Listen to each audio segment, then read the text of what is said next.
All right, I think we'll give it one more minute. And then Lynn, as people continue showing up in the lobby, would you mind helping? Can you admit them from your end or no? Yeah, I can. Okay. I'll put some in the chat too about recording. Okay, and I'm going to have it on the agendas too. Oh, great. Thank you.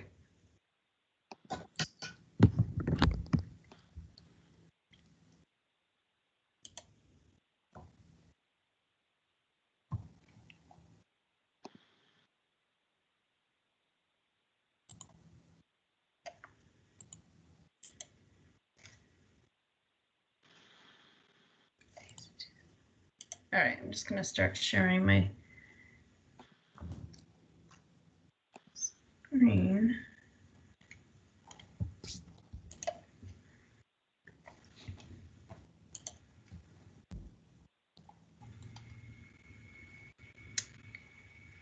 Okay, since it is 1:01 and we have an awful lot to get through today, thank you everybody for joining us today. And this will be our third meeting to talk about House Bill 2001 and amendments in compliance with House Bill 2001 for the Bend Development Code. I have the agenda. Hopefully everyone can see it up on the screen. I do want to take roll call today, and then we'll go through some meeting protocols. We're fortunate enough to have Ethan with DLCD here to give a presentation, and then we will dive into the beginning of our discussions for the code updates. So for roll call, just bear with me. I'm going to stop sharing my screen for a moment.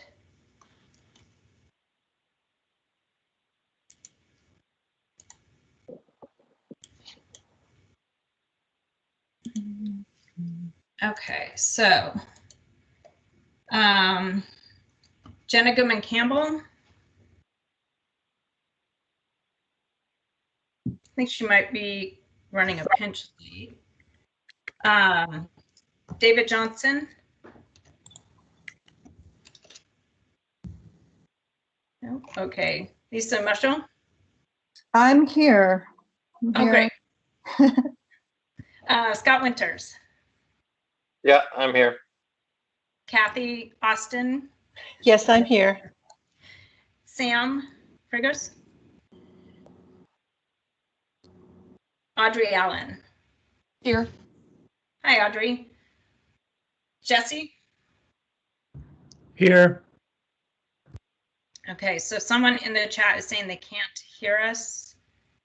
Okay, they're going to retry logging back in. Okay, and Jeff Harris, I don't think was coming, just in case. Are you out there, Jeff? I don't think he was joining today, Pauline. Okay, and then Karna, I believe, is here. I'm here. Matt Gillette. Okay, yeah, I think he was going to try and make the first half. How about Moe? Lynn, Alex, or Alexis? Present. Oh, hi. Brad, Ryan, I know you're here. Bill Bernardi. I'm here. Hi, Bill. Sarah Santa. Here. Hi, Sarah. Hi. And then Mike. All right, can you hear us yet, Mike? Is he back in? I think it was Moe who couldn't hear. Moe, are you? Okay, I see Moe and Mike. Mike. I'm good. Okay, hi, Mike. And then Moe, how about you? Can you hear us okay, Moe?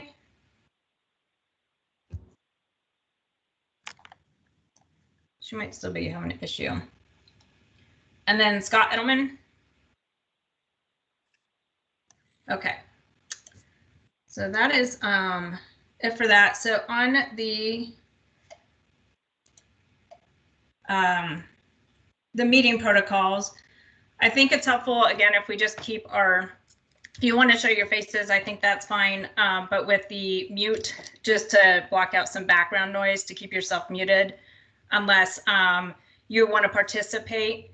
And if you want to participate, I think with this number of people, it will just be the advisory group members that will be participating. And if possible, it'd be helpful if you raise your hand. And then Lynn is going to help us or help me identify who has their hand raised, and then we'll call on you to speak. When we get to the Excel chart under agenda item number 4, I would ask that we're all very respectful of everybody's opinions and comments, and it will allow for a very open discussion. I want to encourage everybody to participate as much as possible. And when you do participate, because we have so much to get through today, and this is just one of many meetings, we're going to have several more. If we can limit our comments possibly to a minute, we're not going to be timing you, but if you could just be respectful of the time and hold your comments possibly to a minute, that would be helpful. And then as we go through that Excel chart, I want to move through it. There's going to be items where it's going to be little to no discussion, I'm sure. And then there's going to be items where there will definitely be more discussion. And as that occurs, once we get to a point where if there's not a majority that's clear on how to move forward on a particular item, we'll ask you to raise your hands in support of a proposed option. And then once we have a majority raising their hands, then we'll move on. And again, this is just our first stab at drafting the code. It just gives me some initial feedback so I can start drafting it and give us something to review at a later meeting. Moving on, Ethan with DLCD is kind enough to give us some background on the House Bill 2001 on the adopted OARs and model code and processes that pertain to the city of Bend. And he's also going to remain with us for the whole 2 hours. So as we start working through the Excel chart, we'll be fortunate enough that if we need to, we can ask him questions. He can give us some help or guide us on anything. So with that, Ethan, if you want to give the background, that would be great. And thank you so much for joining us. I'm sorry to interject. I just want to make sure everybody, because there's a lot of coming and going, knows that this meeting is being recorded. Sorry about that. Carry on, Ethan. All right, so hey everyone, good afternoon. I just want to turn the camera on and kind of wave hi real quick, introduce myself. My name is Ethan Stuckmeyer. I'm the Senior Housing Planner at the Department of Land Conservation and Development. And just last week, coming out of the adoption of the Oregon Administrative Rules related to large cities and middle housing in those large cities, which is what Bend is in the realm of House Bill 2001. So I just want to introduce myself, say hi. I'm going to go back off camera so that you have the full screen of this path to compliance diagram here. All right. So through House Bill 2001, it sounds like this group is fairly familiar with the requirements of that bill, but I'm just going to go a little tiny refresher so that we all have the same understanding. House Bill 2001 requires cities across the state of Oregon, and those cities are broken into 2 different types of cities. Medium cities, those are cities outside of the Portland metro boundary with population between 10,000 and 25,000. Those cities need to require or required to allow duplexes on every lot and parcel that allow for the development of single-family detached home and are residentially zoned. Then there's the other group, which is large cities, and that's the cohort that Bend falls within. Those cities are cities outside of the Portland metro boundary, 25,000 population and over, cities within the Portland metro boundary of 1,000 population or over, and then metropolitan counties, so Washington, Clackamas, and Multnomah counties. So Bend falls into that large cities cohort. The requirement for large cities is that they have that same allowance for duplexes on every lot and parcel. They also have an additional requirement that requires triplexes, quadplexes, townhomes, and cottage clusters in areas that are zoned residentially and allow for the development of single-family detached homes. So those are different requirements, and there may or may not be overlap in the areas where duplexes are allowed and these higher level middle housing types are allowed. The bill also required our commission, the Land Conservation and Development Commission, to adopt a model ordinance that could help cities in their adoption or becoming compliant with the requirements of House Bill 2001. And so that is part of what the commission adopted last Wednesday when they met in a special meeting. They also adopted what we call minimum compliance standards. And the key difference between the model code and the minimum compliance standards is that the minimum compliance standards are the umbrella through which, or the range of options that a city can use as they're thinking about how they want to regulate higher level middle housing, the siting and design of middle housing specifically. The minimum compliance standards set forth the reasonable, quote unquote, reasonableness of standards, siting and design standards that cities can apply to middle housing. The model code is more specific. It's not a wide range of options. It's one specific set of options or standards to regulate the siting and design of middle housing. So I like to use the example of building height standards to kind of illustrate the difference between the model code and the minimum compliance standards. So in the model code, again, very specific set of standards, the maximum building height for middle housing type within the model code, say 25 feet, very prescriptive and exact. There's no kind of wiggle room there. In the minimum compliance standards, the range of options that are available to cities to regulate that building height of middle housing range from 25 feet or greater to the same building height that applies to a single family detached home in that same zone.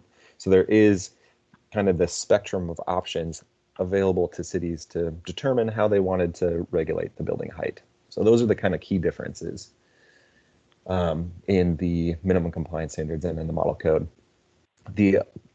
And if you're following along in this graphic here, we're kind of in the upper section here in that light blue color and moving into these greens.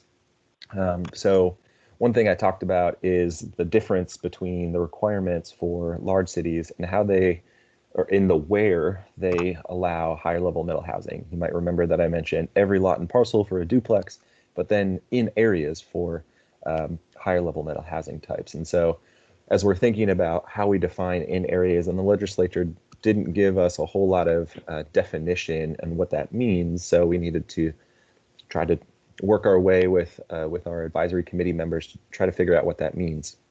And really the path that we chose in the rules is to start really wide and cast a wide net and say higher level middle housing is allowed in pretty much every area. Sorry. Could somebody mute so that we can hear the presentation? All right. So like I was saying, cast a wide net, allow higher level middle housing types pretty much everywhere except where it should not be allowed. Those areas where it should not be allowed are typically goal protected lands, things like floodplain areas, natural hazard areas, and those kind of statewide protection areas. There's also another nuance to this where middle housing can be allowed, and those are, where it should not be allowed, and those are in areas that do not have sufficient infrastructure to accommodate the development of that middle housing. So that's kind of what you see, this presumptive approach, the whittle away approach. And there's a, kind of moving down the diagram, moving to the right, moving into this kind of greenish blue color, there's an option, there's an off-ramp for cities that say, those don't really work for us, and there's some additional nuance in our city, any city in the state, that we need to think a little bit more critically about where these middle housing types should be allowed. And so in the minimum compliance standards, that's really dictated by, is the particular area in a goal protection zone or something like that? Does it have the infrastructure? And then is the lot a sufficient size to accommodate that development of middle housing? And that's where on this kind of bottom section here in the greenish blue color, you're seeing minimum compliance, minimum lot sizes, and maximum density. So the minimum compliance standards set forth an acceptable minimum lot size standard where cities can say, If the lot's a certain size, then we're going to allow these types of middle housing. The off-ramp for cities is to say, we don't really like those a whole lot. There's some unique circumstances in certain parts of our city where a larger size of a lot is going to be required for these middle housing types. And that's where you see the performance metric approach. And just above this in the pie chart, up above in the blue-green color, you'll see these percentages. Triplexes allowed on 80% of lots, quadplexes allowed on 70% of lots, townhomes on 60%, and then cottage clusters also on 70% of lots. So this is a mathematical type exercise, a mapping exercise that a city would do to say, we're going to apply a different minimum lot size for, say, just an example, cottage clusters. The minimum compliance standards say that a city should allow cottage clusters on 7,000 square foot lots. If that's too low, or there's certain instances where that doesn't make a whole lot of sense, they can apply a higher minimum lot size standard. However, they need to show that at least the city is allowing cottage clusters on at least 70% of the lots, the residentially zoned lots that allow for single family detached homes in the city. So that's what the performance metric kind of realm is talking about. It takes a more nuanced look, saying we're thinking more critically about the where, with some strings attached to allow the most potential for middle housing development in the city based on those performance metrics. Okay, and then shifting in, so once the city kind of determines which path they want to choose, whether it's minimum compliance with a minimum lot size and the maximum density, or if it's the performance metric approach, they come back together in this diagram, and then they need to make other decisions about the siting and design standards that they're going to apply to middle housing and how those differ, or if they don't differ from the standards that they apply to single family detached homes in the same zone throughout their city.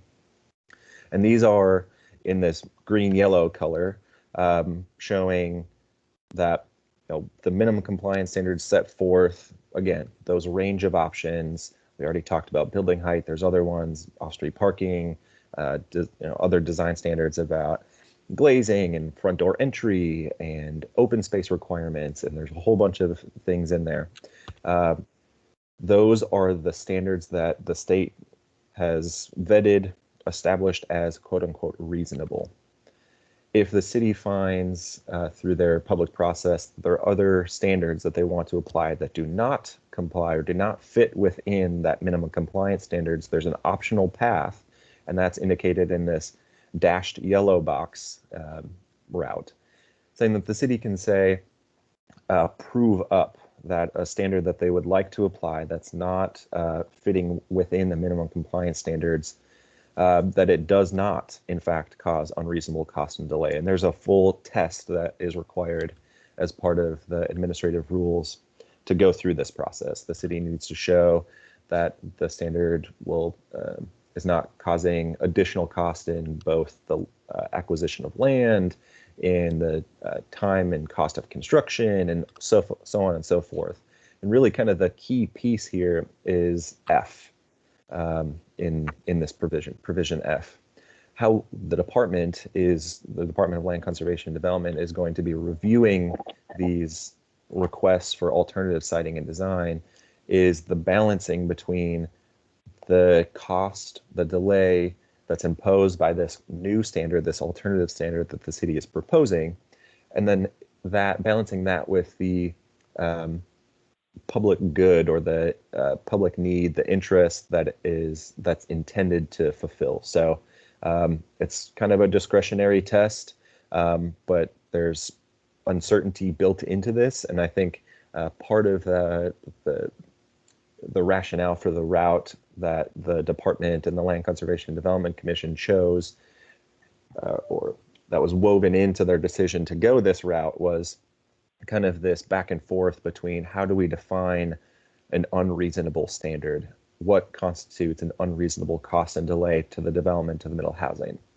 And so there's some debate about what is reasonable and what is unreasonable. So the opportunity is available to cities to make their case, but really the more alternative siting and design standards the city would like to propose, the stronger the case needs to be that you're balancing and achieving a public need and a public interest by going that route. So I hope that was clear.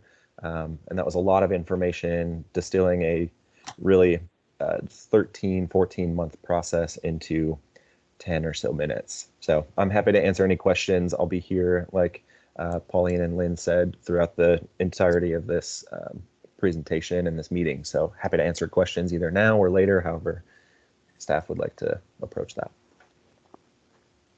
Lynn, do you see any hands raised? Yeah, it looks like Kathy has a hand raised. Just a really quick question. I'm just wondering, I know Bend has sort of been ahead of the game in some ways in addressing this, and I'm just wondering, are other cities in the state as far ahead as we are, or are they kind of behind the curve? That's a really good question. So it varies because there's kind of these two different groups, the medium cities and the large cities. Medium cities only have to require or have to allow duplexes. There's a lot of cities that already do that, maybe not on the scale of what House Bill 2001 does require, but they're just making minor tweaks. Obviously the city of Portland and the large city cohort has already adopted their first portion of what they call the residential infill project, which is their attempt at complying with House Bill 2001. They adopted that this summer, even before the rules were adopted. But yeah, the city of Bend is definitely kind of on the leading edge of cities implementing and adopting compliant House Bill 2001 codes. Thank you. No other hands so far. Oh, there we go, Mike. Good day, Ethan. I have a question about the testing of the alternative siting standards. In the course of your 13, 14 months, you came up with a 13-page analysis from a team of consultants. It's a reasonable approach, their methodology, their assumptions.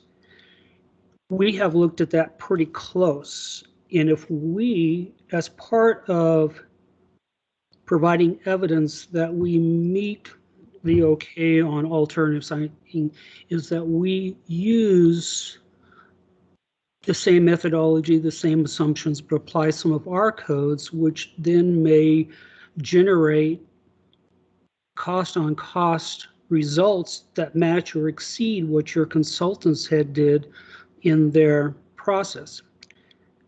I'll give you the hint. Our code allows a 30-foot height, which allows 3 stories, which allows us to create enough floor area to achieve the same or higher cash on cash basis than, let's say, a code that only has 25-foot height limit. So it's not the total test, I understand, but would it also be considered? Yeah, it's a good question. So the analysis, of course, the analysis that our consultants did was on a statewide level, right? And wasn't able to get down to the fine details and the unique scenarios in all of the 36 cities that are in the large city cohort. So the analysis that the consultants have done for us to, show which standards are reasonable on a statewide context, and then help to establish the floor and the ceiling of these range of options is an analysis that we relied fairly heavily on. So the analysis that cities do is up to them how they want to approach it, for sure, within the bounds of the provision that's on the screen here. But the consultant analysis would be a great place to start, I think.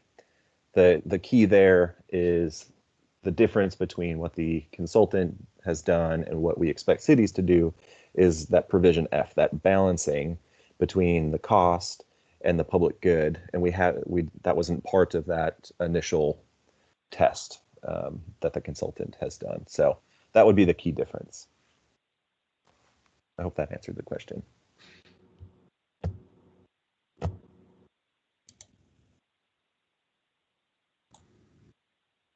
Mike, I can't tell if you're back for more or if you just didn't take your hand down the first time. I think it's a second question. Is that right? Short follow-up. I just thank you, Ethan. That answered my question.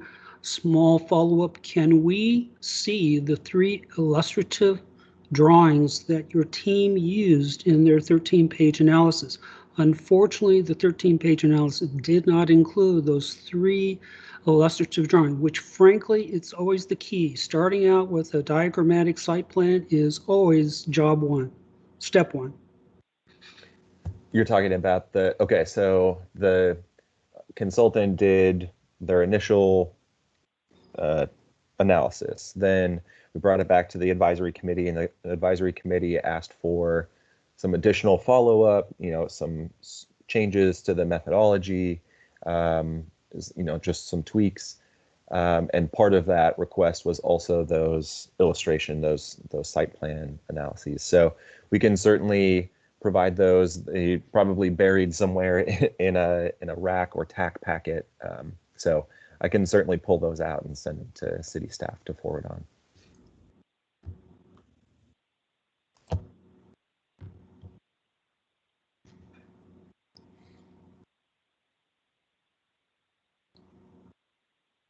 It looks like Alexis. Hi, thanks. Yeah, Ethan, I'm just wondering if you can touch on, at the end of this process, what, with defining success as a compliant code, I'm curious how you view the level of certainty with regard to the alternative siting or design standards versus following the minimum compliance standards, and how DLCD will be reviewing those, or how the standards will be reviewed. Yeah, that's a good question. So all development code amendments that take place in the state of Oregon go through what's called the post-acknowledgement plan amendment process. And that's a process where the Department of Land Conservation Development reviews the proposal for adequate findings related to the statewide planning goals, that the proposed standards are compliant with all state codes and laws, and so on and so forth. So the process through which we will review these specific siting and design standards that are proposed by any city will be as a kind of subset or just an additional piece of that review. So it'll all happen at the same time that we're reviewing, the approval process for middle housing. That's part of the rules, and it's all kind of built into one piece. But I think you have a good question about how we measure success. The department feels pretty strongly through the advisory committee process that we've undergone for the past year at this point. We feel pretty comfortable with the minimum compliance standards as they are drafted. We feel that those are a base set of standards that are compliant with the intent of House Bill 2001, that they do not cause unreasonable cost and delay, and that they are implementable right off the shelf, and it provides sufficient enough options for cities to work within to be compliant with House Bill 2001. There are unique circumstances where alternative siting and design standards are going to be helpful. Sorry, getting some feedback, I think.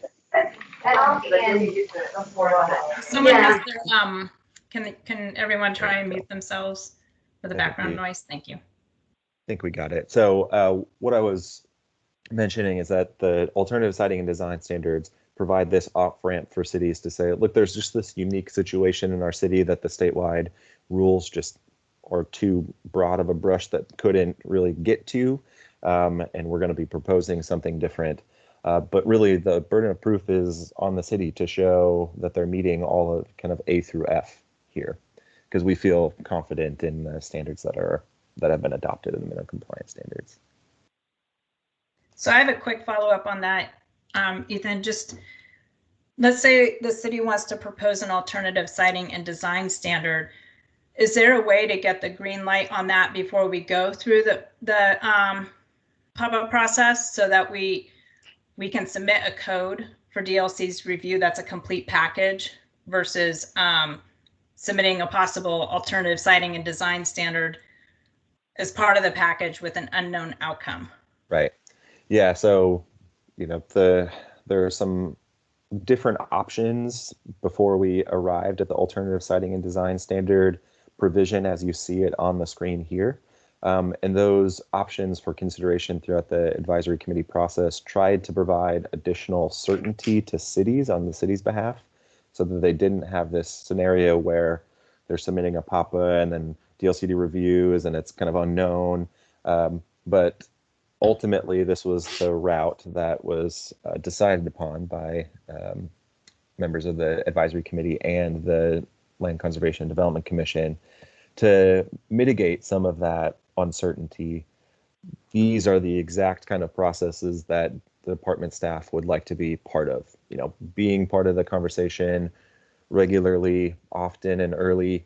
And then, of course, our regional reps like Scott Edelman, who's on the call today, can be assisting and relaying kind of any hard questions that he's not able to answer up, out to the housing team or to other members of the department to kind of answer. So there's no formal process, but our intent is to be partners in this process because we know it's a new requirement for cities and we're all kind of dealing in this realm of uncertainty. Okay, thank you. Alexis, did you have a follow-up before we move on? Your hand is up. I wasn't sure if. No, I think Ethan answered my question. I guess I could ask just more pointedly, do you think there's more certainty in going with the minimum compliance route than going through the alternative siting and design route? Oh, yes, absolutely. Yeah, you can think of the minimum compliance standards as kind of the safe harbor, right? If you fall within the range that has been established in the rules, the department, we view those standards as fully compliant with the intent and scope of House Bill 2001. The alternative siting and design is where that analysis needs to come in, discretionary review of the standard to kind of do that process over again, but on an individual basis. So. Thank you. Before we go to Bill, I think I saw the birthday boy, Ian Lighthizer, raise his hand. It's now down, but Ian, I wanted to make sure that we got you in the queue if you had a question. You really had to do that, didn't you, Lynn? Thank you. I did. Happy birthday. Yes, happy birthday. Oh my God. How does it move around this place? This is disturbing. No, thank you. I just had a question on, it was essentially the same question Pauline asked. The process and sort of where's the cart and where's the horse in looking at alternative standards. So I think that's been answered. So thanks, Ethan. Thanks. So I think Bill is next. Yeah, just for clarification, I assume a city could choose a sort of hybrid where, say, 90% of the standards come from the minimum compliance standards, and then there might be a few where the city decides to use this alternative approach in section 0235. Yeah, that's right. So the process works where, using building height as an example again, maybe that one in the minimum compliance standards, you want to go, I don't know, there's some sort of scenario where the building height should be lower than what's allowed for single family detached homes. And then this would be the process for the city to show how and why that would work. So it isn't all or nothing. There can be a kind of hybrid. That's exactly right. Yep. And Ethan, we can also use, just make sure I understand, the minimum compliance, a little bit of that, and then some of the model code, and then also the alternative siting, like a package of all of it. That's right. That's Okay. right. Yep. Because the model code is a set of standards that fall within that range, the various ranges within each of the standards of the minimum compliance standards. It's a subsection of that. City can plug and play in, to use kind of a buzzword, plug and play the model code, the minimum compliance standards, so on and so forth. Ethan, I actually have a question for you. What sort of, I guess in the sort of DLCD sniff test of what is appropriate to provide to get to one of these alternative standards, you know, with number one being sort of back of the napkin math, and number 10, I'm going to just say, is our last UGB process, which was over 60 dedicated volunteers over 2 years worth, you know, where would you expect these analyses to land on, you know, some equivalent scale? How much work would go into that? What do you expect? Yeah, that's a really good question. So we haven't gotten, we haven't, of course, seen any of these analyses quite yet. The rules were just adopted last week. So it's a little bit of a hard question to answer. I know for certain it's not a 10. It's probably not even a 7 on your scale. But, you know, it's more, we just want to see that the city's done their homework and that the analysis is sound. And that's really what we're looking for. Thank you.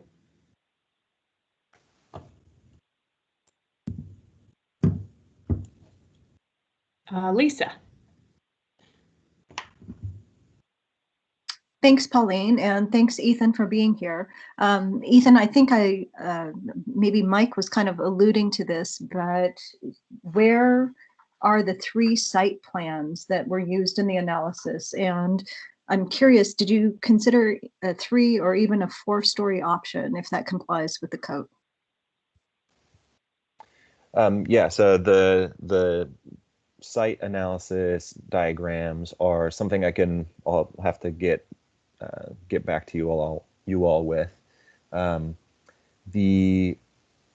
What I will say about those is that they were produced by our consultant team based on a series of potential compliance standards that we were kind of tossing around in our, I think that was way back in May or April, around that time, March, April or May of 2020, when we were initially thinking about, okay, what does parking standards look like? What are the floor area ratio standards? What are these kind of ranges that we're looking at to set up the reasonableness of those standards? And then within those, you know, the analysis looks at what is the expected return on investment of somebody building a middle housing unit that has a floor area ratio of 1.4 to 1. And then how does that differ from somebody who's building a middle housing unit with a floor area ratio of 0.5 to 1? So that's the type of analysis that really shows. And so I think there was some analysis about mostly floor area ratio, parking, and open space requirements. And those kind of all work in to think about the overall height of the building, but I don't know if there was I can't remember if there was specifically an analysis of what happens if it goes to 4 stories. But again, I can follow up with those specifically. So Ethan, if you want to email those to me, and then I can email them out to the advisory group. For sure. Any other questions? And then again, Ethan will remain on the phone with us for the next hour and 20 minutes as we start going through the Excel chart. Looks like we're good to move on. Okay, let's share my screen again. I took my camera off just because I'm switching between screens, and I think I come real close to the camera sometimes, so it's better to have it off because I don't know what that looks like for everybody. I'm trying to find my, okay. So 2 discussion items. The first one I think is important to address up front. So as we move through the Excel chart, I have some direction from the advisory committee. So House Bill 2001 applies to zoning districts that allow single family detached dwelling units. So our standard density residential, low density residential, and medium density all allow single family detached dwelling units. Our high density residential district does not allow single family detached dwelling units. And that is because it's looking to achieve a higher density with different types of housing. It does allow today the duplexes, triplexes, townhomes, and multifamily. It doesn't allow single family, and it does not allow cottage developments because that's a form in our code today of a single family detached development. The House Bill 2001 does not prohibit a local government from permitting middle housing in areas not required under this bill. So if the stakeholder group is interested, we can include the high density residential as part of our discussion. As you may recall, council also has a goal to look at alternative housing types. We already looked at the micro units and the small lot dwelling unit developments, which were recently adopted. Their other goal included looking at fourplexes, which we put on hold because we wanted to see how House Bill 2001 eventually got adopted. So the question I just want to see is whether or not there's any concerns with this group if we decide to keep the Excel chart as I've drafted it, and looking at amendments to the high density residential district for duplexes, triplexes, quads, townhomes, and possibly the new cottage clusters that are being proposed. Even though House Bill 2001 doesn't require it, it doesn't say that we can't. So I just wanted to bring that to the group's attention, that I did include the high density residential, and to see if there's any concerns with that. And then, Lynn, do you see any hands? Oh yeah, Bill. Bill is next, and then Kathy. But I'm not sure if you were supposed to be sharing your screen right now. We're just seeing the little heads. Oh, it's not sharing it. Oh, yeah. Sorry. Maybe okay. if it's okay, maybe Bill, you could go for it, and then that might give Pauline enough time to pull it up. Yeah, I have no objection to the idea of talking about how all this might apply to RH, but I think we ought to do them one step at a time. I think we should talk about how HB 2001, affects, what we need to do to be compliant with HB 2001, and see where we land in terms of the standards for quadplexes, and then look at what implications that would have for RH. That just makes a lot more sense to me. As a practical matter, I don't know, how many property owners or developers would be interested in building quads in RH. It seems like it's not the highest and best use of the land when they could have a lot more density. So I just think I think we should try to eliminate distractions and focus in, on the issues that really need to be decided on relative to being compliant with HB 2001, and then visit these other issues. Thanks.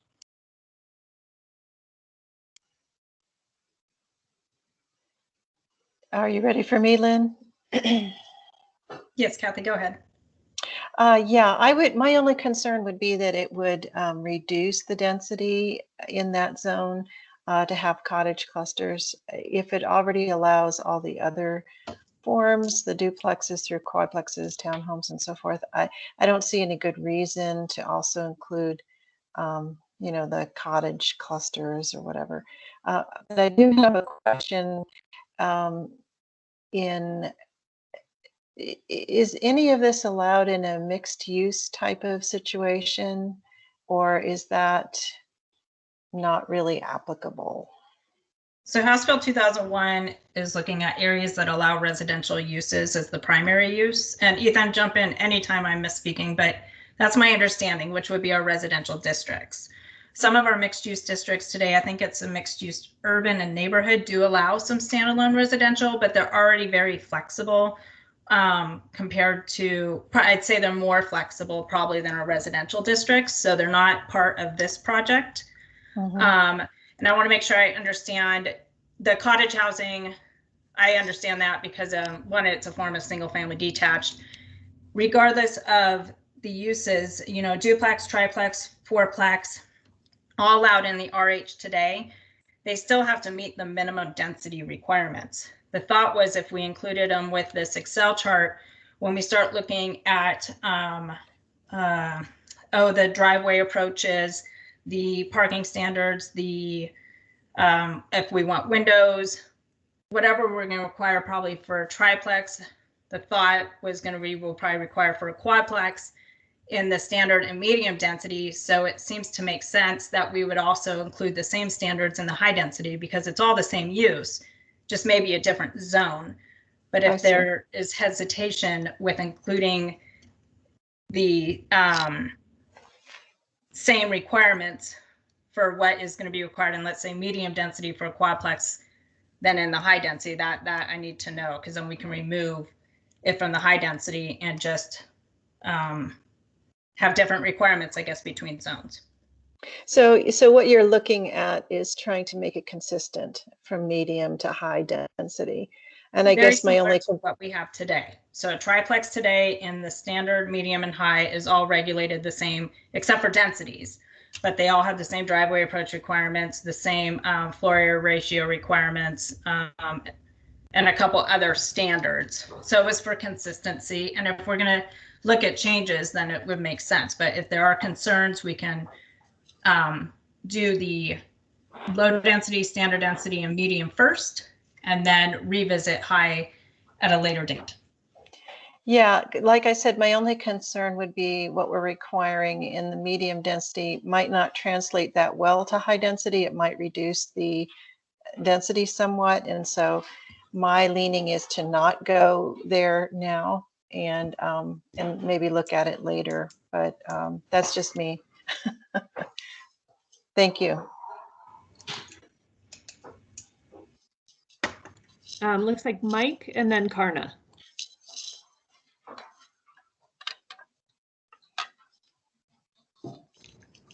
I have to, excuse me, I have to agree with both Bill and Kathy, but for a slightly different reason. You know, yes, you know, it's a low density option in high density zone property. Why would anybody do that? They would likely build a higher density. But I think we need to look at it as we have a certain limited amount of high density property. If we allow lower density or densities that still qualify because it hits the low range on those few high density zone parcels, we're removing from the marketplace opportunities for somebody to build that higher density project. I'll give you an example. Off of Newport Avenue and 8th, there's a new project that just opened up, just got occupied. It's on about 4,000 square feet. It's in RM, but it is a 6-unit apartment. To me, it's 3 stories. It met the 30-foot height limit. That is a great use of that property. It's close to the bus route there. And they made the best and highest use of that property. So let's try to hold back the RH zoning for the types of projects that really are more intended to create the highest possible density. Thank you.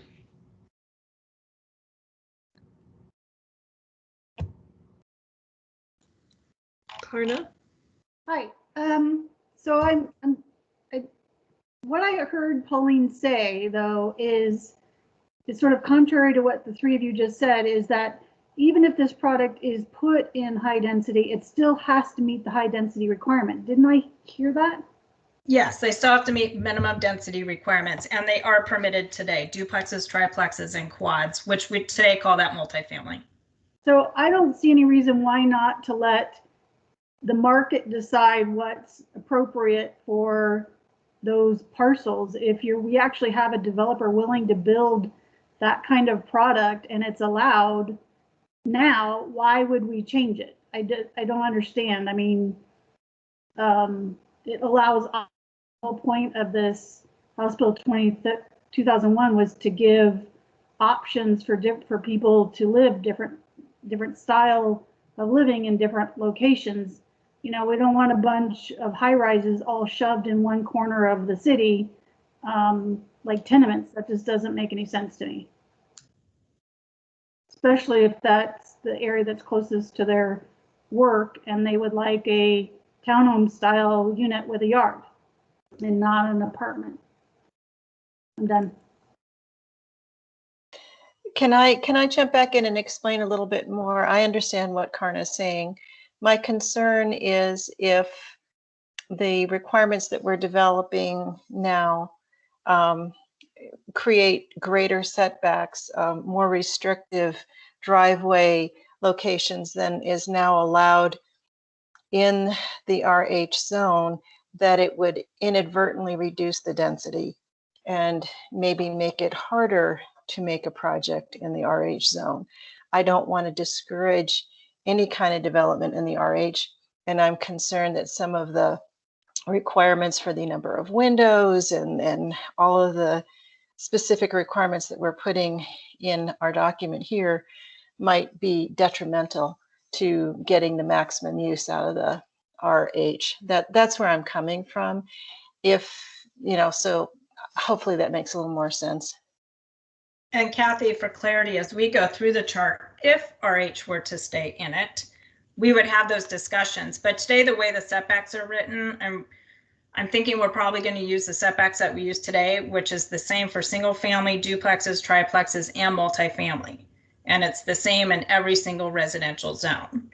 They're actually more flexible, I think, than some of the standards that are in the model code. So we wouldn't want to go more restrictive with setbacks. We would, as the minimum compliance allows, and I believe it's under setbacks, that we may not require setbacks greater than those applicable to single family detached. But those would be the discussions if we were to keep RH in, to make sure, you know, we're not going the wrong direction, that we're keeping status quo or becoming possibly more flexible. Well, that's good then. I appreciate that. Karna, did you have another one, or your hand's still raised? Sorry, no, I got to figure out how to lower my hand. I'll do it for you. No worries. There you go. Was there any other comments from anybody else on the advisory group? Because right now we're kind of in the middle. I'll probably just ask for a vote, but I wanted to see if there's any other comments.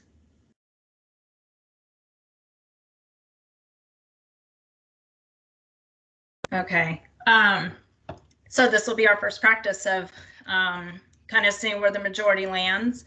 I would hopefully expect that all of you will participate so that we can see if there's a majority to move on.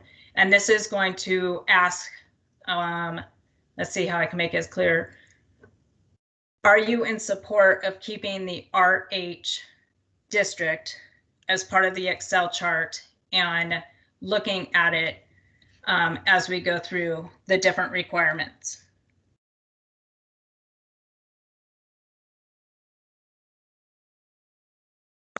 What do you want us to raise our hand? What do you Yes. want us to do? Raise your hand if you're in support of keeping RH in the Excel chart. That would give us the opportunity to look at it as we go through and looking at all the different middle housing types. Looks like folks are figuring it out, but just in case, some of us have the little hand at the top of the screen and some have it if you scroll over near the bottom of the screen.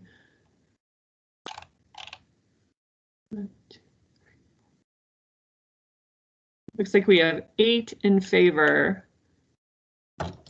Okay, and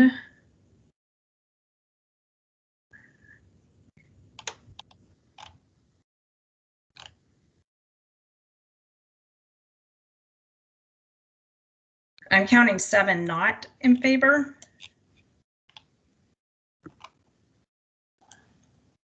I'm counting 2, sorry.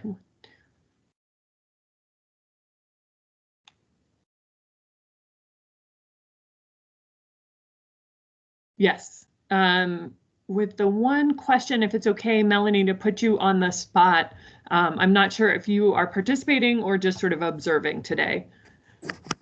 Not participating, just observing. Thanks. Okay, so that takes us down to 8 yes, 6 no, I believe. Okay. All right. So we'll move forward and then do our best, keeping the RH in the Excel chart for now, and see how it goes. You know, nothing's set in stone right now, but for the time being, we'll leave it in there. I'm going to attempt to share my screen again. And then I'll kill some time here while you're doing that. Forget everyone to put your hands back down just by clicking again on that raise hand button. If not, I'll start going through there, but I don't want to take it away if you have a question or anything.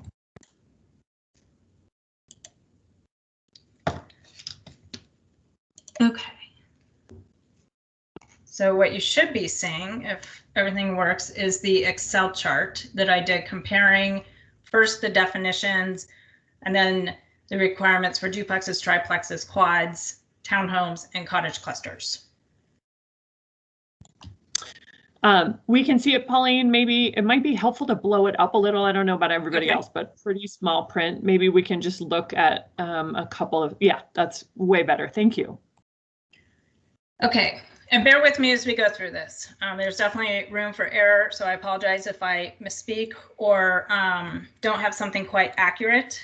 This is just our first go at it, and it's really just to help me start drafting the very initial draft. And we will meet several times. We will go over the drafts and keep working on them to make sure, one, we're definitely in compliance with the OARs and or model code, or if we choose to go down the alternative siting and design path. So this is just, again, to give me some guidance on the initial draft. I started going through and just highlighting areas where we should have discussion, or if it's clear kind of which one we would go with, but we'll just go line by line. So it's gonna be tedious, but we're gonna hold a whole bunch of meetings, so that'll be fun. So let's start off with definitions, and the common courtyard. Some of these are very specific to the cottage clusters developments, which we went through at the last meeting and the meeting before that in the draft OARs and the model code. There are specific definitions for the common clusters that I think we will need because we do have to incorporate common or courtyard clusters into the development code, and to incorporate them the way the OARs and the model code are drafted. It would be helpful to carry over their definitions for consistency. And the thought is I would use the definitions for the cottage clusters, you know, and again, as we start drafting cottage clusters, we'll see which ones we need and which ones we don't, or which ones we'd like to improve upon or add. So the first one is the common courtyard. And when we get down to the courtyard clusters, they use the term common courtyard. It's not in the Bend Development Code today. So I think it would be helpful to add this into the code. Is there any discussion on including this definition into the Bend Development Code? Pros or cons?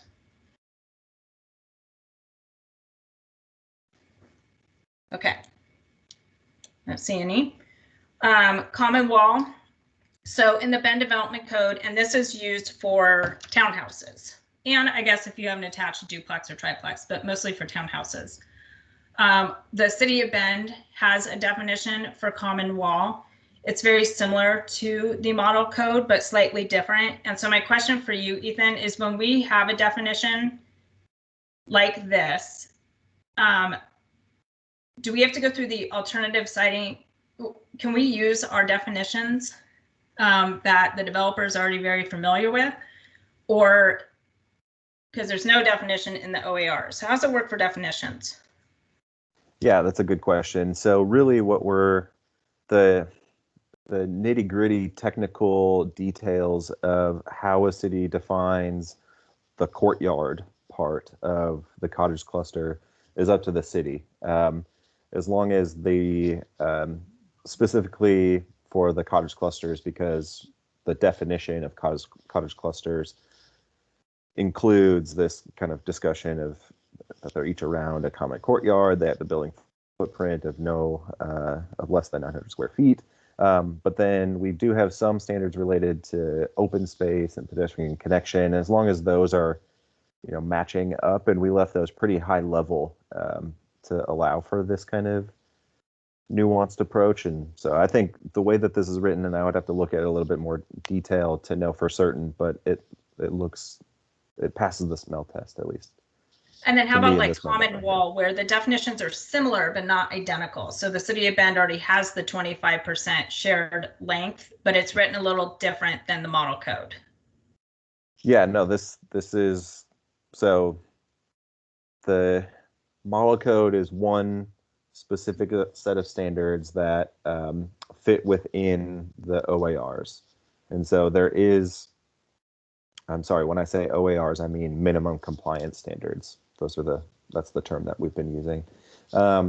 So there is some wiggle room there, right, for defining it. And the way that the city defines it, at least 25% of the length is great. Yeah, it's fine.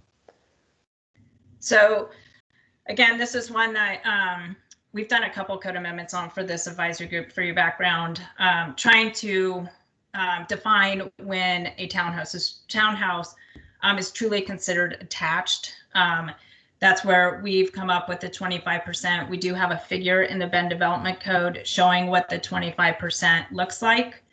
The developers are familiar with this definition. Is there interest in changing it to be more like the model code definition, or is there any reason not to keep the definition that we currently have in the code today? Karna? To me, it doesn't, if it's compliant according to DLCD, I don't see any reason to change it since the developers are used to using it. Changing it will just cause confusion. Any other comments on that one, Bill? I'd like to suggest as a general principle that we keep in mind that the current Bend code was properly vetted and legally adopted by our elected, city council. And I think we ought to look at it as the baseline. And wherever what's there now can meet the compliance requirements, we ought to stay with what we have. This is potentially a pretty complex task unless we have a starting point. And I would suggest that we start with the Bend code as it exists and then try to identify those, specific points where some change needs to be made. So I would, vote for, keeping this definition and many others that are already part of the code and part of how the city operates. Good point, Bill. Thank you. Kathy?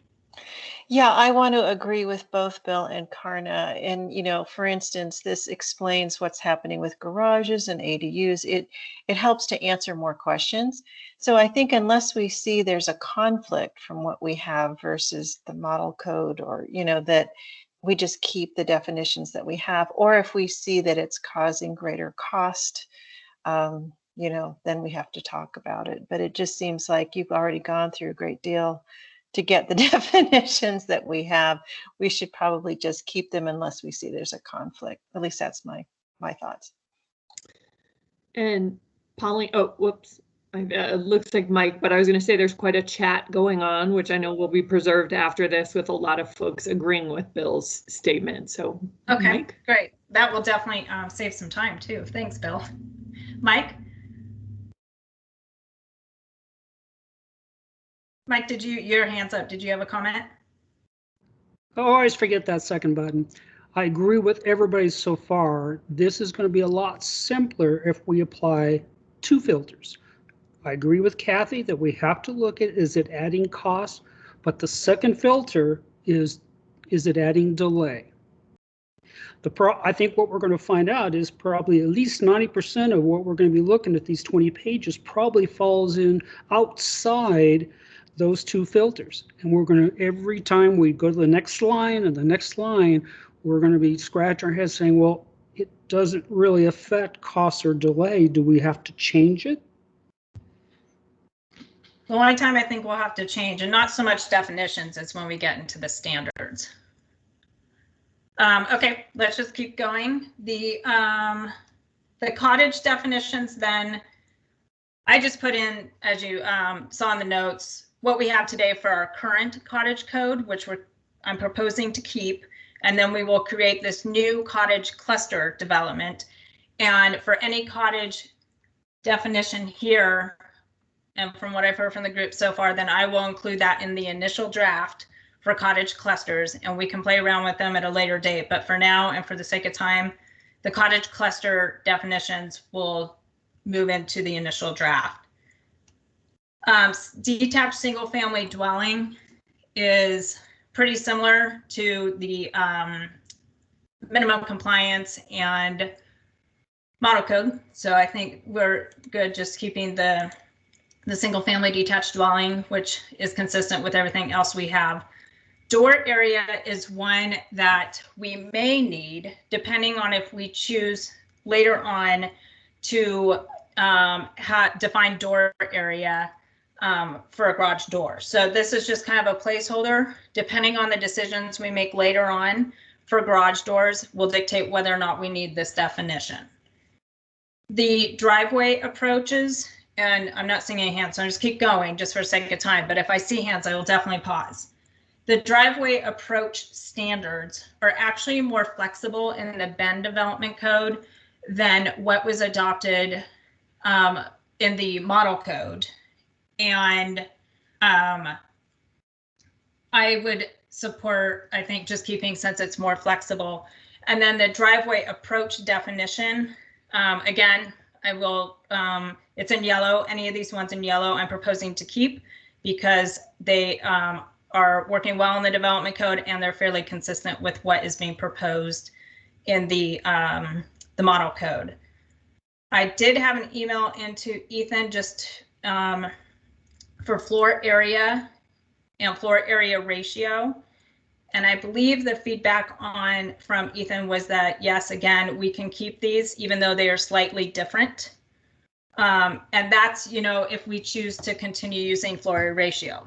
So for the initial draft, I'll keep the floor area ratio definitions in there, but that we still have to have a discussion on floor area ratio for the different types of middle housing types. Trying to see if any of these, quadplex is one that we do not have a definition for, and that's why you don't see any yellow on this line. We consider a quadplex today multifamily, which is 4 or more units. So I'm proposing to change the multifamily residential definition to be 5 or more units, creating a new definition for a quadplex. And the proposed language is here in bold, which would mirror how we define duplexes and triplexes, that they can be attached or detached. That is consistent with the OARs. Was there any comments on the definition for a quadplex because it is new? Okay. Seeing none, I'm just going to keep going. Oh, Moe? Yeah, Mo. Wasn't there a discrepancy between how bank loans define multifamily? Does this help align us with that? I am not familiar with that. Lynn or Ethan? I can give this a try, though my suspicion is that Karna might be better suited to answer it. So feel free to jump in, Karna. Yeah, there are some differences, and there basically it becomes a commercial loan, I believe, at 3 units and above. I could be getting that unit number wrong, but unfortunately, that's something we really don't have influence over at this point. Building code also has sort of similar differences, I guess, between commercial and residential. The good news in the lending side is that a number of our local lending institutions or branches here can finance the purchase of a household buying a 4-plex, let's say. So even, under more or less their residential standards, everybody does it differently, but that's kind of the extent of my understanding on that without going on and on. Okay, thanks. Okay. Site area, we may or may not need this definition depending on which floor area ratio, if we do use a floor area ratio definition we use. So it's a placeholder, and same as citing standard. Story, we do have a definition in the development code. There is one in the model code. However, I did a word search in the model code, and unless unchanged or it didn't show up, I didn't see that term actually used in the model code. So I think we're safe to use ours for story. And townhome, I highlighted both of them, but they basically say the same thing, is that they're sharing a common wall. Whereas in their definition, they do have a standard that it's 2 or more attached dwelling units. I might tweak it a little bit so it's clear that a townhouse, even though it's obvious it's more than one, but I can add to the definition that it's 2, minimum of 2. And then when we get down to townhomes, then there's the numerical standards that we'll talk about. Triplex, keep our definition. Window area, this is just a placeholder. I don't know if we're going to have window requirements or not. If we do, then we would have to add a definition for window area. Any questions on the definitions? All right, let's move on to duplexes. So the last code update that several of us worked on did make some changes for duplexes. The first one was to have the lot sizes be the same of a single family detached dwelling unit. So that's already done, which is in yellow. One discussion, which instead of having it for each one, at the next meeting, for a heads up, I'd like for the group to think about duplexes, triplexes, and quadplexes. Duplex is 2 units, a triplex is 3, a quad's 4. And whether or not the group is interested in also allowing them to have ADUs. So in a duplex, the draft OAR says it's 2 units on a lot, but you may allow more than 2 units, including an ADU.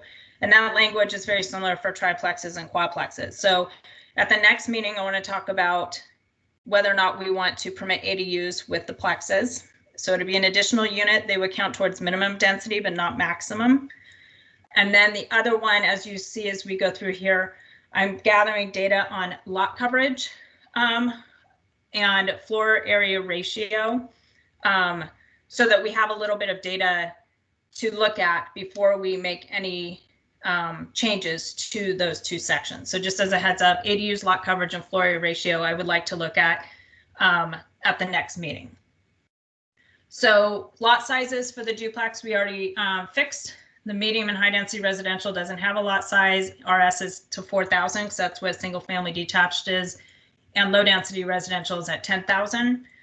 The lot size today or before the code update was none for duplexes. That's why for RM and RH, we just kept it as is. So density, this is in here, but basically we need to make a revision to density because we do have maximums, and the minimum compliance and model code make it very clear you can't have a maximum density in the zone for a duplex. So we would go with the OARs on that one. Now setbacks, this is one, Kathy, where I was talking about setbacks in Bend, in my opinion, are a little bit more flexible than some cities because our rear yard setback is only 5 feet. A lot of cities you see 10 or greater. So for the front setbacks, 10 feet for the livable space, 5 feet for side yards, and then rear is 5. The only one that has a little or a larger setback would be your low density residential district, which has a 20-foot front setback, and then the sides are 10. So the minimum compliance, and this is for the group, is we may not require setbacks to be greater than those applicable to detached single family dwelling units. And then the model code is a minimum front setback greater than 20 feet or a minimum rear setback of greater than 15 feet or invalid. So we're in compliance with these. Our setbacks already seem fairly flexible. Is there any interest or discussion of changing the setbacks? For duplexes is all we're talking about right now.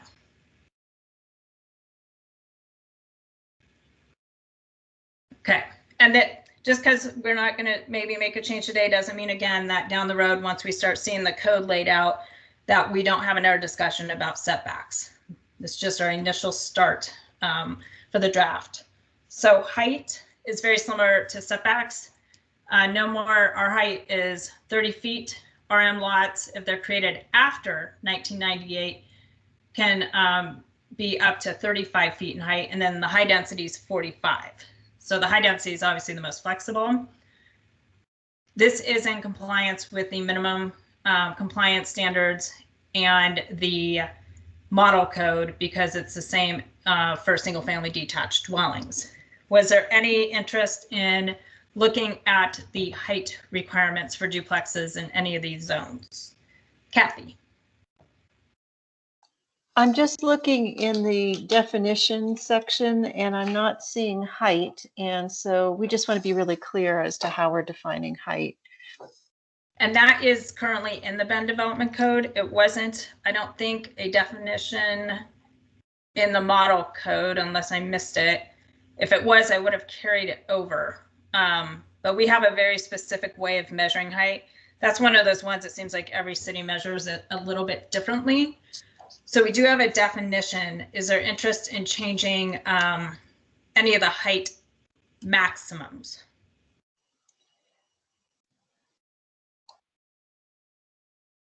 Okay.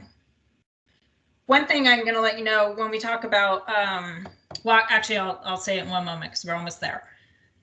So parking, this is for a duplex. This is our current requirements today, which do not comply with the minimum compliance standards or the model code. We regulate parking by bedroom units today. The minimum compliance is no more than 2 spaces per duplex, so basically 1 per unit. And that a city can include on-street parking credits, which we do today. You can count up to 50% of your parking on street. And then if we went with the model code, there's no minimums. Doesn't mean a developer can't provide parking. It's just there is no minimum parking requirements. I'm just going to open this up for a little bit of discussion. So I saw Audrey's hand go up. Yeah, real quick. I mean, it's conceivable you could have a duplex of studios. Would it be 1 bedroom or less? Or just would that be assumed to be a 1 bedroom? Well, today we regulate on bedrooms, but that has to go away. We have to either comply with the OARs, the minimum compliance. So just be based on unit. So if it's 2 studio units, it's still a duplex because it's 2 units on 1 lot. Thanks. So it'd be 1 per unit or none if we went with the model code. Did I answer your question, Audrey? I think so, yeah. Okay, okay. Thanks. Kathy? Yeah, I was just wondering if there's if anybody was interested in just not having any minimum at all, and just let the free market decide what's appropriate on a specific site. I think that's kind of a direction a lot of places are going, and I would support having no minimums myself. Lisa? I raised the hand. Lisa, I see your hands up. Thank you. I am absolutely not in support of not having any kind of minimum. The complaints that we hear in many, many neighborhoods, especially our dense neighborhoods, is that there is not enough parking and that people are trying to park on the streets and they can't because there are so many other people parking on the streets. We absolutely need to include some parking in these developments. Thanks. My raise the hand button's gone. Oh, there it is. That's okay, Mike, go ahead. Okay. Can I make a suggestion? Sure. As you know, Pauline, we have spent a lot of time diving into the details of the House bill, the Division 46, including we've done our own site plan analysis and calculations of how the code would impact this. Frankly, I don't see how we can make a decision on any of the parking requirements for any of the housing types unless we can share that work with the 18 folks here of this committee. And we also need to understand, and we've heard it today from Ethan, thank you, Ethan, the test, how important the test is. So we're not We're not proposing something that's just going to not be approved by the state. So my suggestion is anytime we see parking come up as a consideration, we probably should talk about all of those at the same time after we have more information. Thank you. So one suggestion, Mike, next meeting when we're going to talk about ADUs and then lot coverage and floor area ratio, we can put parking on that agenda as well. And it would be for all the uses, one discussion regarding parking. I don't have, is the data that you want them to see the data that you did? Well, I think that's the starting point, but I think for us to be completely transparent, we have to make sure we're not creating a monster trying to get it approved by DLCD, so that it just can't be us just saying, well, let's try this. Let's make sure it's realistic. I want to be reasonable here. Well, and I guess have heartburn. I got one project that just is my heartburn project. I drive by it every day. It's a duplex. It has a total of 8 bedrooms. There are almost always at least 7 cars parked out. They only in front. They only have 4 paved parking spaces. So the other 3 or 4 spaces park on rock, park. Sometimes they even park on the edge of the sidewalk. So to second what Lisa says, you know, we need to think about, do developers really build to the minimum, or do they build to what they think they need? Unfortunately, most people build to the minimum. so for the stakeholder advisory groups, so I believe Mike would be interested, and I don't want to put words in your mouth, Mike, but to possibly look at the alternative siting and design section where there was that A through F of findings that a city has to meet to look at a different parking standard than what is under the minimum compliance or the model code. Yes, and especially as Ethan said today, the importance of F. So this was a productive meeting, so we know what Ethan is expecting or needs to have the information to provide a decision. So like in your case, you're not waiting for a decision forever on the parking while you're trying to finish up this code amendment. So for the group's discussion then, for the next meeting, because Mike did submit some information, he can email it to me. I will route it to the stakeholder advisory group so you have it to review prior to the next meeting. And for the stakeholder advisory group to definitely give some thought about these parking requirements. So for duplexes, triplexes, quads, think about the parking, and then we'll have a discussion. And one of the discussion points is whether or not we are going to use the minimum compliance standards, whether or not we want to look at the standards in the model code, or whether or not we want to propose an alternative siting. So you have 3 different options to decide on at the next meeting. Karna? People talk. There's a bunch of hands raised. Yep, Karna, go ahead. Okay, so I completely disagree with Mike. I think the market should decide whether or not there's parking or not. I think it adds significantly to the cost, plus the amount of land that you have to build the housing. We're, short on housing. I think that we should just have a vote here at this meeting and determine whether or not people want to go with the model code or the OARs. Moe? Thanks. I just raised my hand, so a couple other people were before me. But I'll just. Oh, sorry, I cannot keep up with his first. Yeah, I sympathize with Mike, and Sarah in the chat also said, that's a serious livability issue, lacking parking.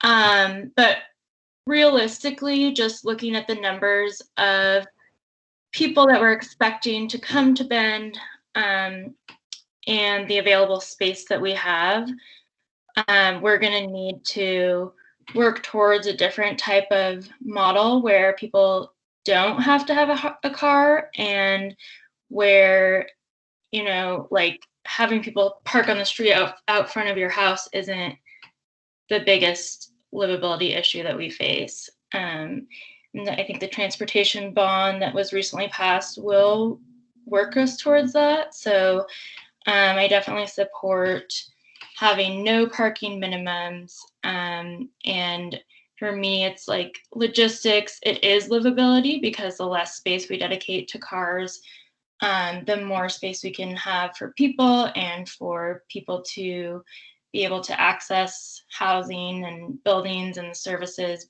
through other modes.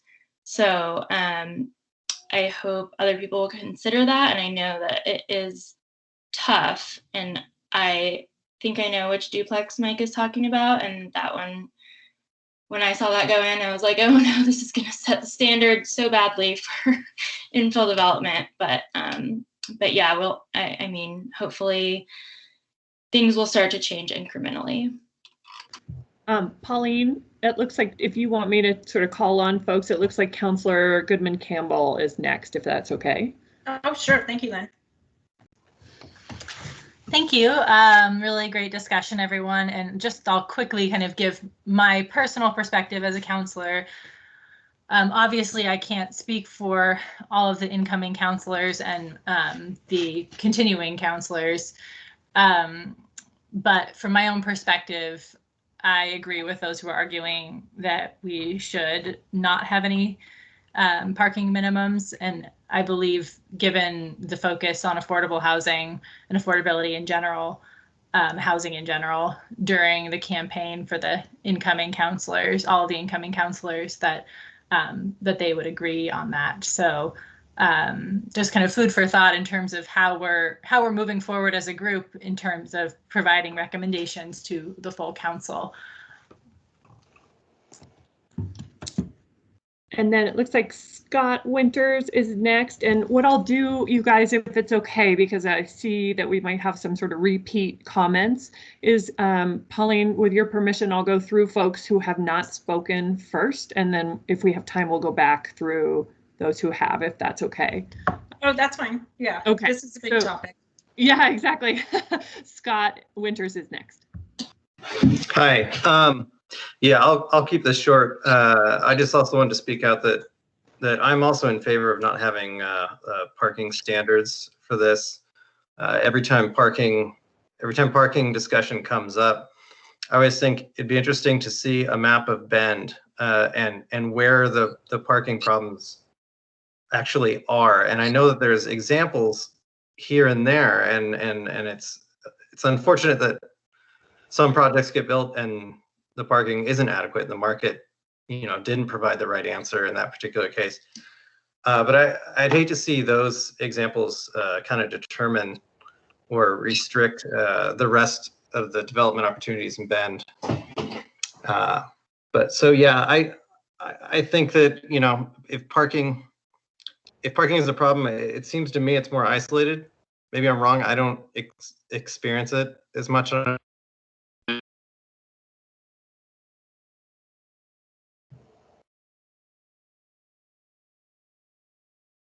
Sounds like we lost Scott.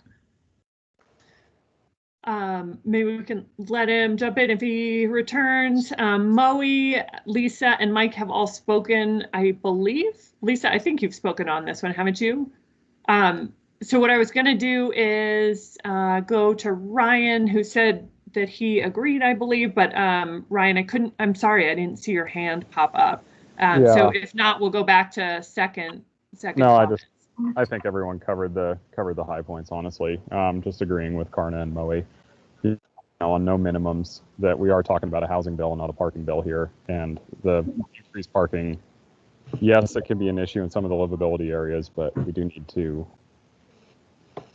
reduce those so we can think about the affordability in our community. Okay, Lisa? Thanks for calling on me. The issue that we're hearing in our neighborhoods is that we're basically kicking the can down the road. If we don't have parking in some of these developments, the other neighbors suffer. So I do think there needs to be some kind of minimum. People are not moving here to Bend to not have a car. They're moving here because of all of our outdoor wonderfulness, and they want to go skiing, they want to go hiking. They are not moving here to ride a bus and to stay in the downtown core. We need areas for the vehicles. We've got to have some parking in these developments.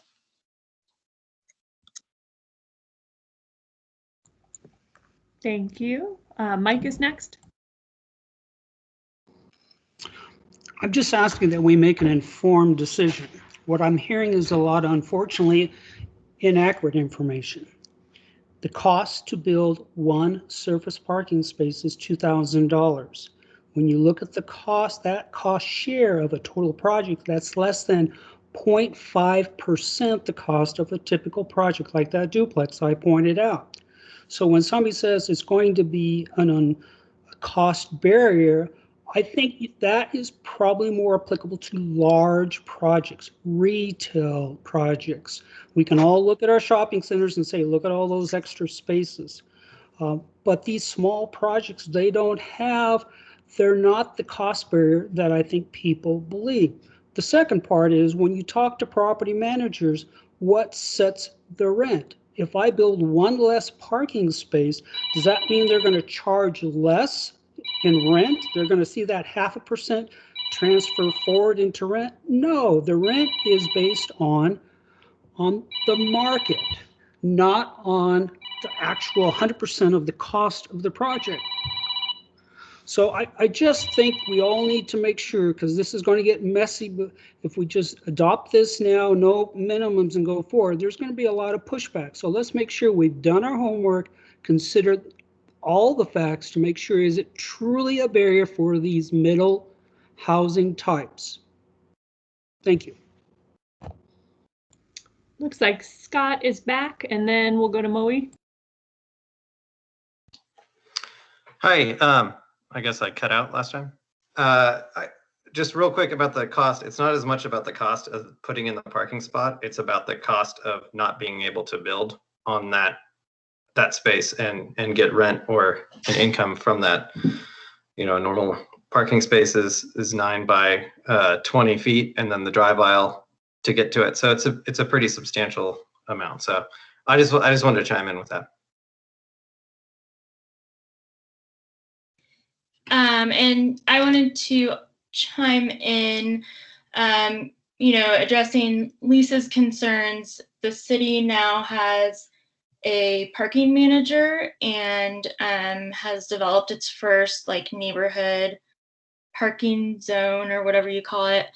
And when I lived in Eugene, that worked really well. Parking was in hot demand. And around the university, I lived just a couple blocks from the university. So the street parking, you had to have a permit to be able to park more than 2 hours in the neighborhood. So I lived in that neighborhood. I got a street parking permit for a small dollar amount per year. And then for people who didn't have a permit and wanted to park in the area, they had to make it work. They had to either park for less than 2 hours, or ride their bike, or ride the bus, or walk a further distance. So I think, there are ways of managing the impact that are fair and also make the best use of the space we have available.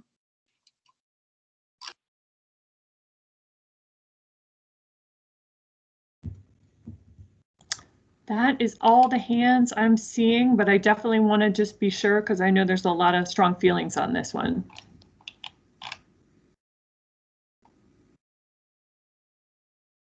Oh, Bill and then Kathy. Can we please have a broader discussion about this at the next meeting? We can ask the group if there's interest in having this discussed at the next meeting. Or the other option would be to have a straw poll today. Okay, Kathy?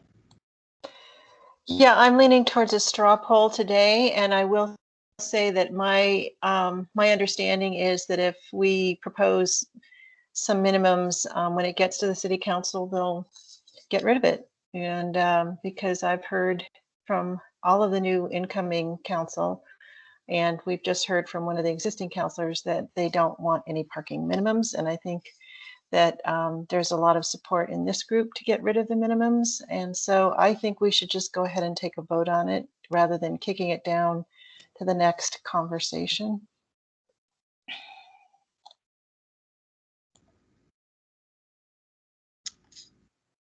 It looks like Bill has more. Maybe after Bill speaks, if it's okay, Pauline, just to try to keep things going. If folks have new perspectives that haven't been shared, that's probably the best way to proceed. Otherwise, I could see us getting into the loop of kind of back and forth for the remainder of the day. So Bill, go ahead and say what you say. And then after this, Pauline, with your permission, maybe we can just say new information. That sounds good. Okay. Thanks, Lynn. So I've held back because I thought Pauline was proposing that we have a discussion about this at the next meeting, but in fact, people have had the discussion at this meeting. So I want to share my perspective. You know, I think politics is the art of compromise, and we need to look carefully at balancing all of these interests. And that may require putting some compromise proposals on the table and looking at them. So I will propose a compromise right now. One possible compromise would be to require one parking space for every dwelling unit in the city, regardless of the type. And that would include single family. I don't think we should have different rules for single family detached than for these other types, because single family detached in fact represents the vast majority of the housing units in Bend, and probably will continue to do so going forward. So, you know, one possibility that goes a little beyond what's being required here for HB 2001 is to revise the parking standards citywide and to have one standard for everything. Now, that could be 0, but it could also be 1. And I just think we need an opportunity to consider alternatives and to talk about those. And while I appreciate the fact that the incoming city council has already been polled about their opinions, I would propose that the city council needs to listen to what the community wants and take that into consideration. And we shouldn't shut down discussion about some of these controversial issues because we think we know how the council will already vote.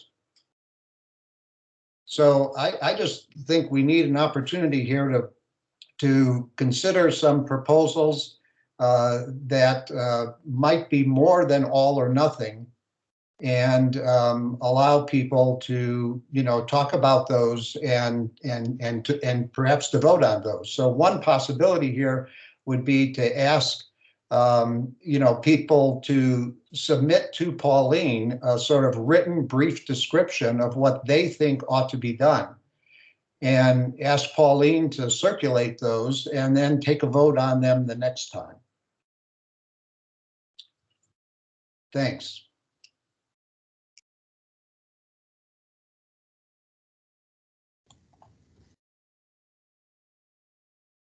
So with Bill's proposal, just so the group's aware, and Ethan, correct me if I'm wrong, if we look at one space per unit citywide, we would have to go through the alternative siting and design process to request that, and we would have to make the findings A through F.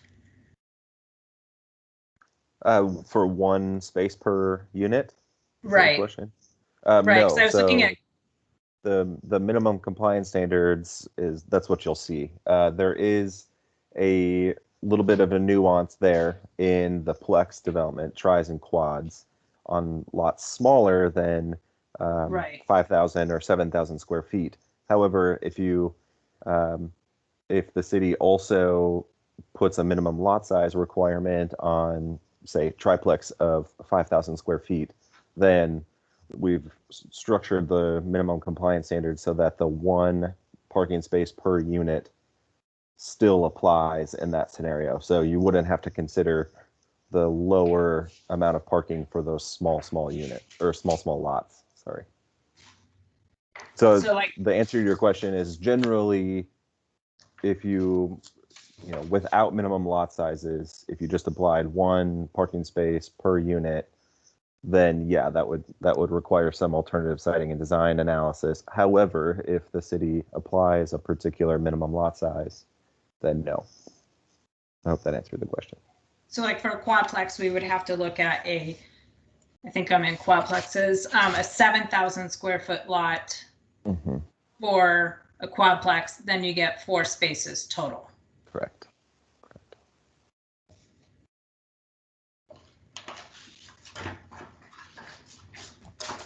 So yeah, just on those really small lots, the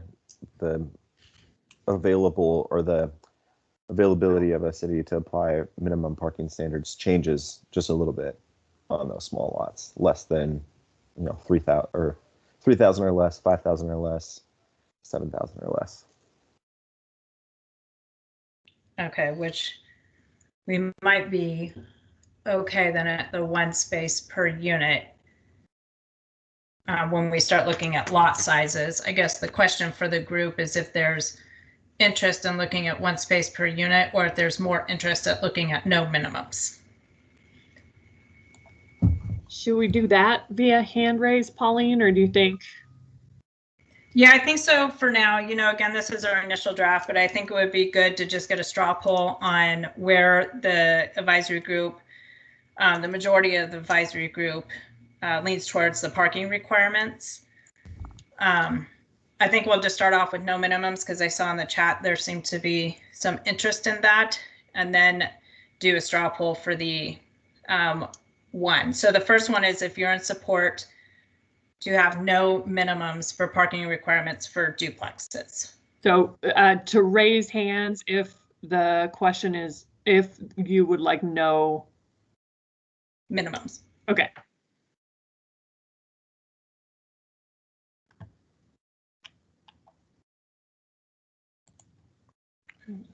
Two.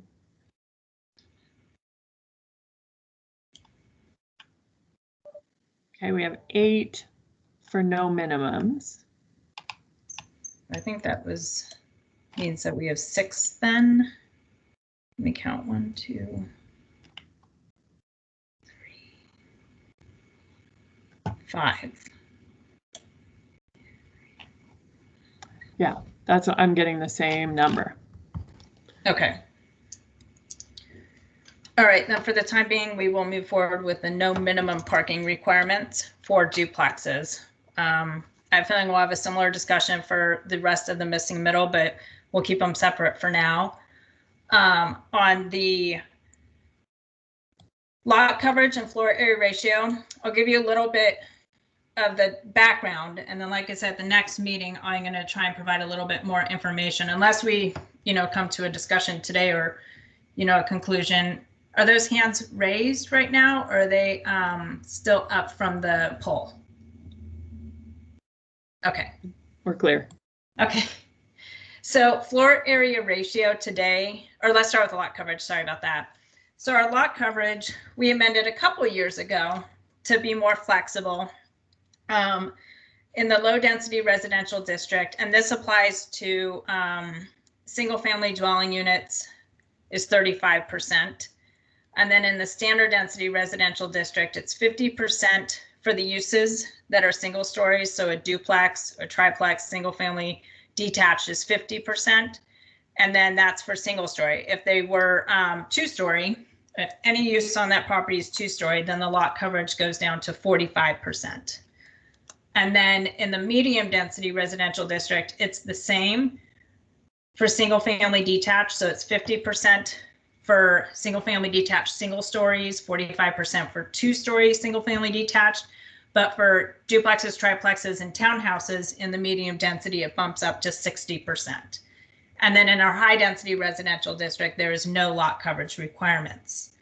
The minimum compliance in the OARs, a city is not required to apply lot coverage.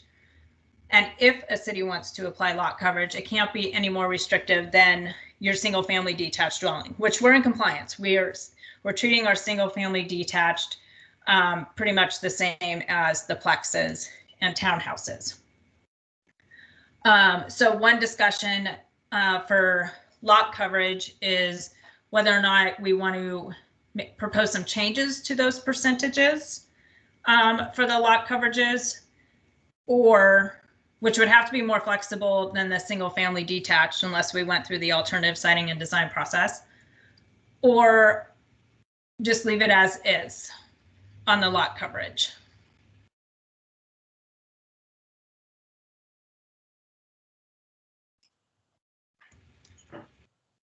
Bill? What are the pros and cons of, I mean, what if you had no requirements for anything? What would the city look like? I mean, why do cities have lot coverage and, FAR ratios, and what do we lose or gain by having them? So the lot coverage and floor area ratios are really to help with the massing and scale of the structures. And some of the architects can jump in and help me out here if I'm misspeaking, but that's my understanding. If lot coverage and floor area ratio were to go away, what would dictate the size of the building then would be the parking requirements, the minimum setback requirements, and the height.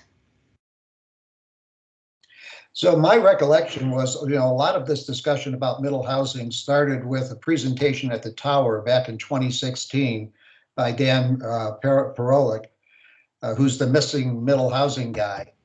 And his main point was that you can integrate this stuff all over the place if you control for massing, that it's all about scale. And so, the question is, what's the minimum needed to have some consistency in scale? I don't know the answer to that, but I think that's the question. When I haven't heard from the planners about lot coverage being an issue, we did increase it, I think 2 years ago, maybe when we did the duplex triplex code update. It's been a while. Is there room to, bump up RS to 50% and not care whether or not it's a single story or a 2-story? Is 60%, seems to be working in the medium density. I know, I believe, not to put on the spot, Hayden Homes and Polish, they've, with their developments, they've had to use the lot coverage requirements. Do you have any input on the lot coverage? If Ryan's still on here, or is Matt? Yeah, I'm still on, Pauline. Yeah, I mean, it can be fairly restrictive, especially with stormwater controls, and just in meeting the FARs on standard city lot. So is the question, what's our current experience been in? Yeah, with the current lot coverages. And you're right, stormwater bill's another one that is going to dictate how big or small the building's going to be. Go ahead, Ryan. Yeah. I mean, I think that it becomes difficult, the higher the percentages become. I mean, our average square footage in Bend is somewhere 1,750 square feet. You think about 20-foot front setbacks. There's not a lot of room left over at the end of the day. So, I mean, I'm in support of keeping them the way they are.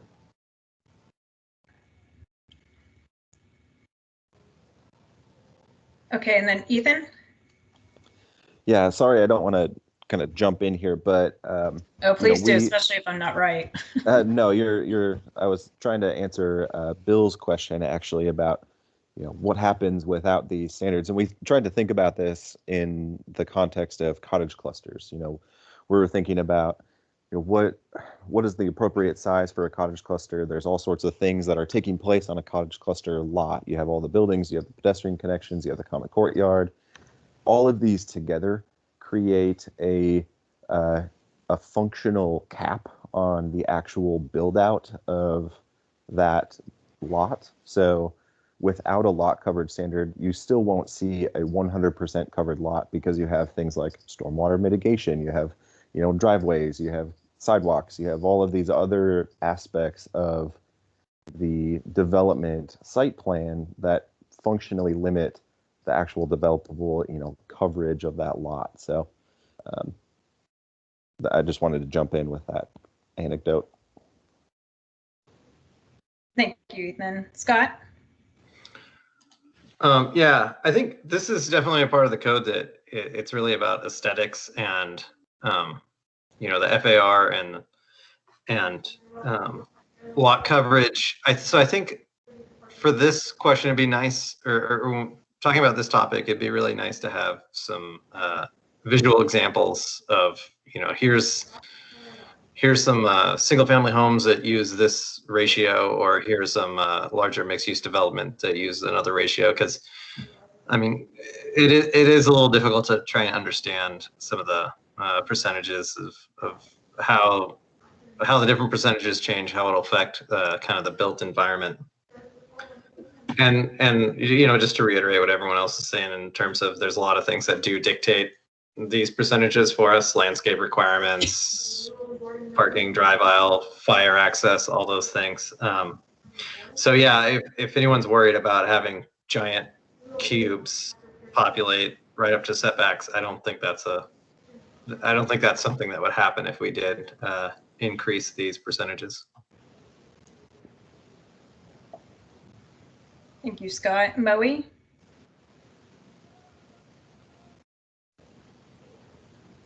Yeah, sorry, I was finding the unmute.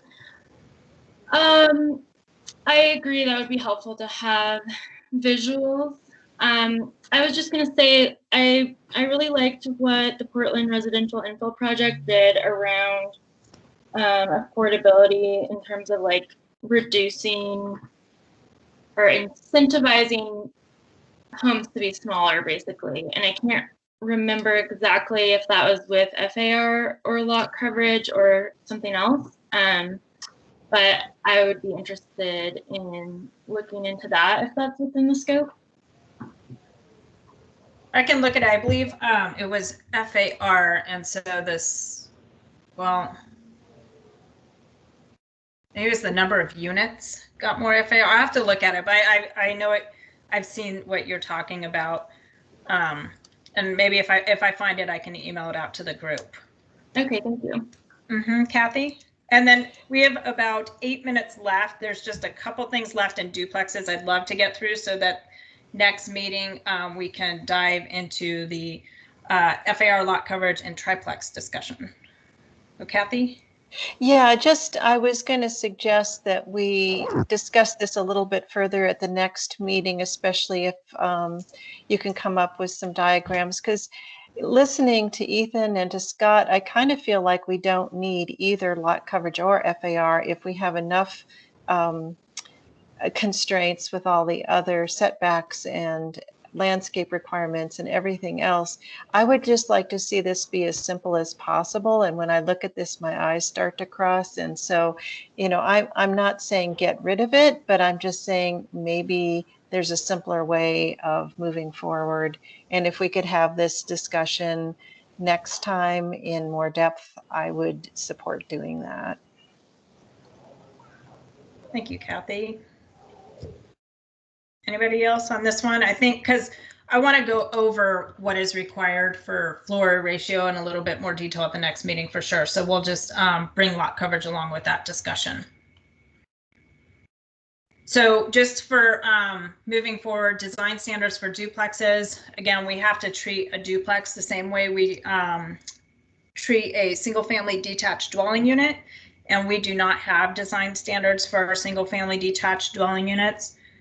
So what we do have today for duplexes, to be in compliance with the minimum compliances, we need to eliminate the 15% landscape requirement, the usable open space and exterior patio, balcony, and deck requirements, the enclosed storage area, trash and recycling areas, the distance between structures, which might think about that one, and then the driveway approaches and garage door orientation standards, those go away. The actual driveway approaches, I believe we can keep because it's more flexible. This is one of those ones, I suppose, if there's interest from the group to go through the alternative siting and design standards, we could propose to have design standards, but there'd have to be a good argument, I think, A through F, on why we would have design standards for a duplex and not a single family detached dwelling unit. Bill? The most important issue here is probably the fire safety concern about the distance between structures. And it seems that even for single family, is there a rule about if you have a detached garage or ADU, how far apart structures need to be? So wouldn't that apply to a duplex if they're separate structures?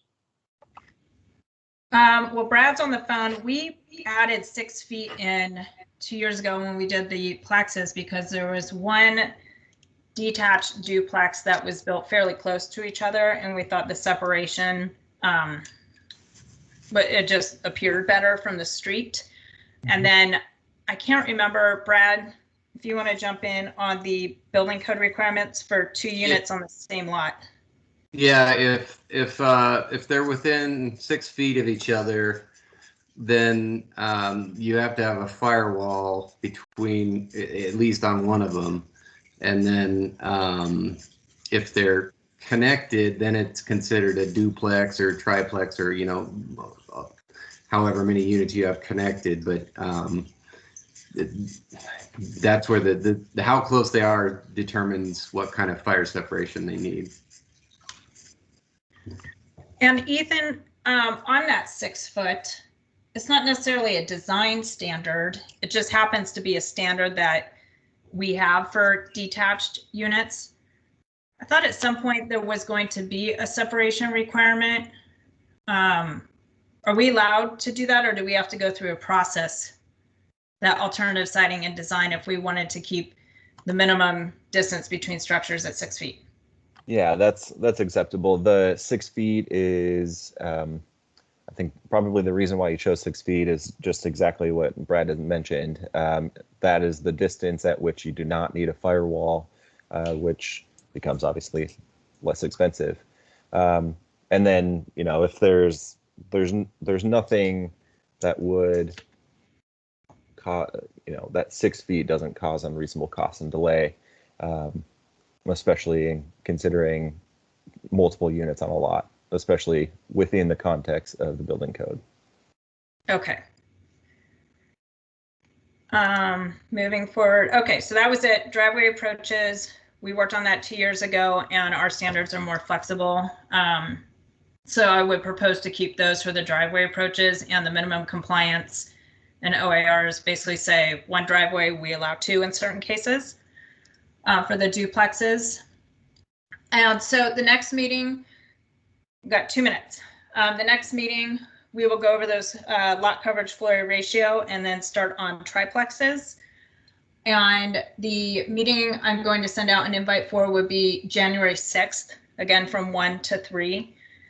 The next 2 weeks just are kind of busy with the holidays, so I thought January 6th. And ideally, it would be great, I think, if we can meet every 2 weeks so we can get through the chart and then start drafting code and start reviewing the code.